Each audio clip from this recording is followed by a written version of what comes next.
Good afternoon and welcome to the Supernatural Coffeehouse. This is our final lecture for the 1994-95 Paranormal Investigative Lecture League series here at the Dedham Community House. We did about 8 different episodes this year.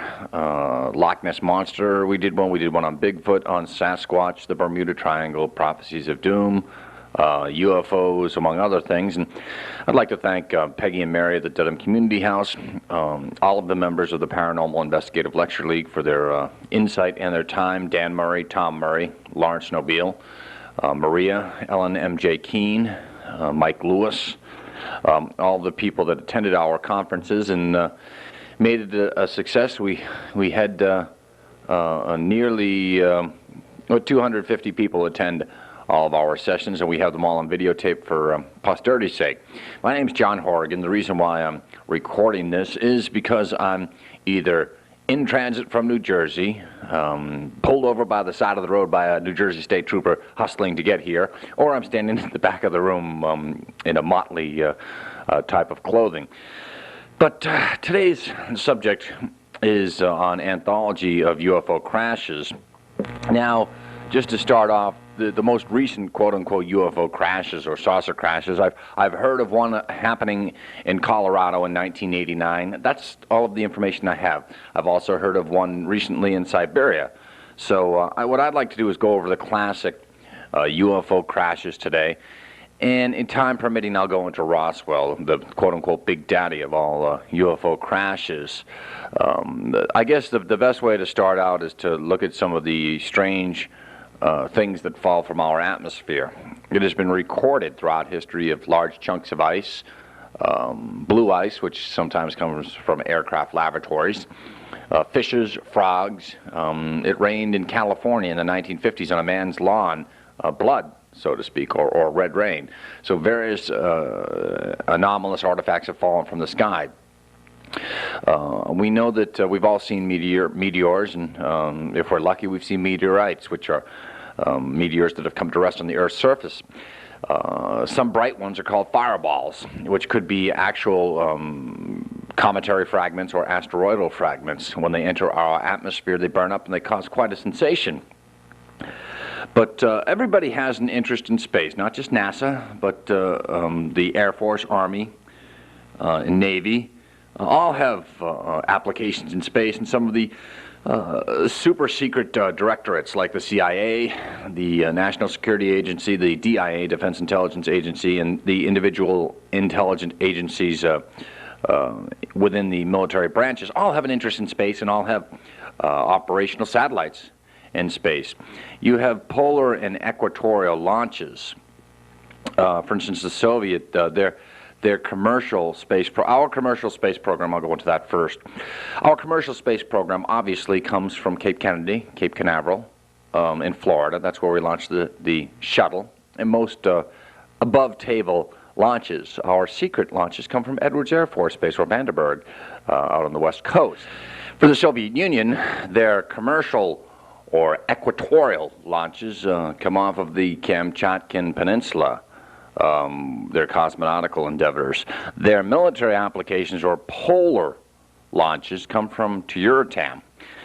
Now, I want you to remember these two terms, SOGs and COBRA. SOGs, Special Operations Groups, and COBRA. They are responsible basically for tracking enemy satellites and aircraft re-entering the atmosphere, and hope they have their catcher's mitt on. Hopefully they can catch quote-unquote a pop foul. And that would give them basically insight into their enemy's reconnaissance plight. So if you look at the satellite launches, again, commercially, we launch from Cape Canaveral, our equatorial launches. Now, you have two types of satellites when we launch them, communication satellites, and then you have Recky birds, as I call them, spooks, reconnaissance satellites, which are launched high into the Earth's stratosphere, and take pictures constantly of military facilities. So you have geosynchronous and geostationary orbits. And geostationary, basically the Earth is turning. As the Earth's turning, though, the satellite stays in place. Okay, that's basically what a Recky bird does. Then you have geosynchronous that go around, the communication satellites that actually move with the Earth's rotation. So I guess I'm going to focus on the geostationary aspect of satellites today. Here's an interest. I remember when we took our trip out to Area 51, we talked to a gentleman about how they knew when the Soviet Recky birds would be coming over. Oh, it's 20:05. It's going to be over in 5 minutes. They pull the tarpaulins over all of their aircraft, any secret facilities that they'd doctor up. The Recky bird would fly over. 10 minutes later, it's like pulling off the pool cover of a pool and going swimming again. That's what they would do at the air bases, because they knew when theirs were coming over, and they knew when ours are coming over, and vice versa. The Soviet Union was aware of when our Recky birds would be overflying their military facilities. But obviously these satellites can't stay up forever, and their orbits decay over a number of years. Now, I remember when I graduated from high school, I won't say the year, but Skylab re-entered, and 3 of my friends, we went out in his yellow Toyota, put on helmets, Skylab re-entry team, and drank a few beers and went out looking for it, and ended up hitting in northern Canada. And originally, Skylab, when it re-entered, was supposed to deteriorate. Probably 90% of its physical mass would deteriorate upon re-entry. That's not so. About 20% deteriorated. So consequently, when something like that comes down, it's big news. And like I said, the catcher's mitt philosophy, everybody's scrambling for it and calling for it. So I think that whenever something re-enters the atmosphere, and it's not natural, it's not a cometary fragment or an asteroidal fragment, God forbid. We saw what happened in 1908 at Tunguska in Siberia, how some sort of cometary fragment or asteroidal fragment impacted the Earth and decimated hundreds of square miles of forests, broke them like matchsticks. We know about the 65 million year ago impact, supposedly, that killed off the dinosaurs, that was so powerful that hit in the Pacific Ocean, the Gulf of Mexico, that area, that it sent a dust cloud aloft and blocked out our sun, and the reptiles died. But when something comes down and the military gets involved, I think that it's been my experience, everybody says UFO crash. And I'm here to tell you this afternoon that's not necessarily so. I'm not saying that UFOs have not crashed on this Earth. I am from the school. Again, I'm an all-or-nothing type guy. Either you believe in life elsewhere in the universe and they visited here, or there's no other life. I don't believe that the people that say, I believe there's life somewhere else, but they haven't visited us here. That's like saying, I believe in a powerful God, but not the God that you know. But that type of argument for me, either you believe in God or you don't, and out. So I'm from the school that if one saucer came down, many came down. I've heard the classic argument, oh yeah, they crossed the universe or crossed the galaxy. Look out for that mountain, Frank! And they crashed their spaceship. Not true. Or they run out of energy. Lightning and electrical charges are very unpredictable, and I think that had a big play in the Roswell incident. Again, I'm going to stay away from the Roswell incident for the time being. But back to the military application. So satellites re-enter our atmosphere. Now these satellites, not only do they have high-tech and cutting-edge technology as far as camera equipment goes, they're also nuclear powered. So the safety factor there, when one of these re-enters and it survives, it does not deteriorate upon re-entry of our atmosphere, it doesn't burn up, we got a problem. Especially if we don't know when it's going to come down or where. We try to predict and we can do it pretty accurately, where our satellites will re-enter the atmosphere.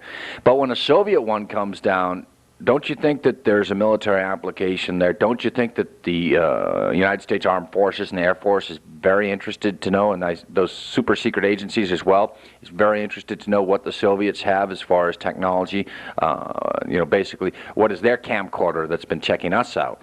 So obviously when one of these satellites re-enters the atmosphere and comes down, they cordon off the area and treat it as such, and you will be shot if you try to traverse the military line of demarcation, the line in the sand. The military then throws it on a truck and carts it out.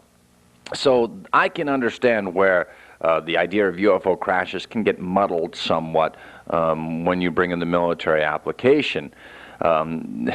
We really don't know how powerful, I'm saying as civilians, don't know how powerful these satellites are. There's going to be some technology released very shortly, if it hasn't already, of pictures that were shot in 1971. Now, when you see these pictures shot in 1971, how the clarity is absolutely amazing. Well, add 25 years and think how far we've come from there.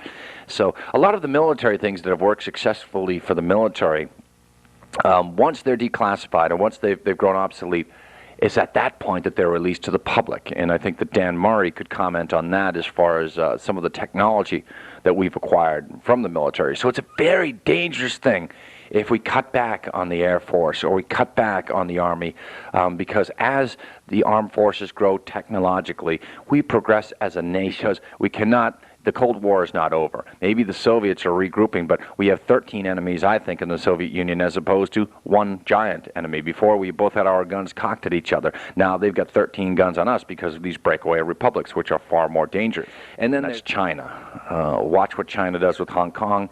Watch what China does with Taiwan. Watch what China does to Japan. They are building a navy. They have no care for human life or human rights whatsoever.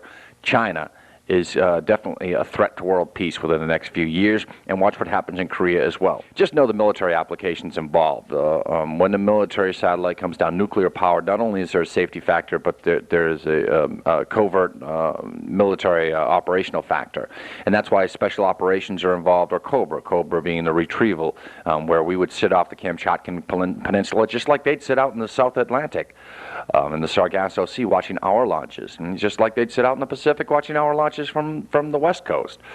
So there is constantly binoculars on binoculars. Bering Strait with Strategic Air Command runs, bombing runs, and they'd have names for the Russian pilots because they'd see them every day. Picture taken from a jet of a Soviet pilot taking a picture of him, which I think is kind of neat. And this constantly they're taking pictures of each other, watching each other every day. So naturally, and we're just beginning to get stories now coming out of the Soviet Union. I referenced at the top of this diatribe about a Siberian UFO crash. It could have been based upon the Soviet armed forces reaction. It could have been one of ours. I know that when a Soviet nuclear sub goes down in the North Sea or in the mid-Atlantic ridge, immediately whoever gets there first can claim it by rights to salvage. Keep that in mind when I give you these alleged UFO crashes, that we may be dealing with strictly a military satellite reentry phenomenon.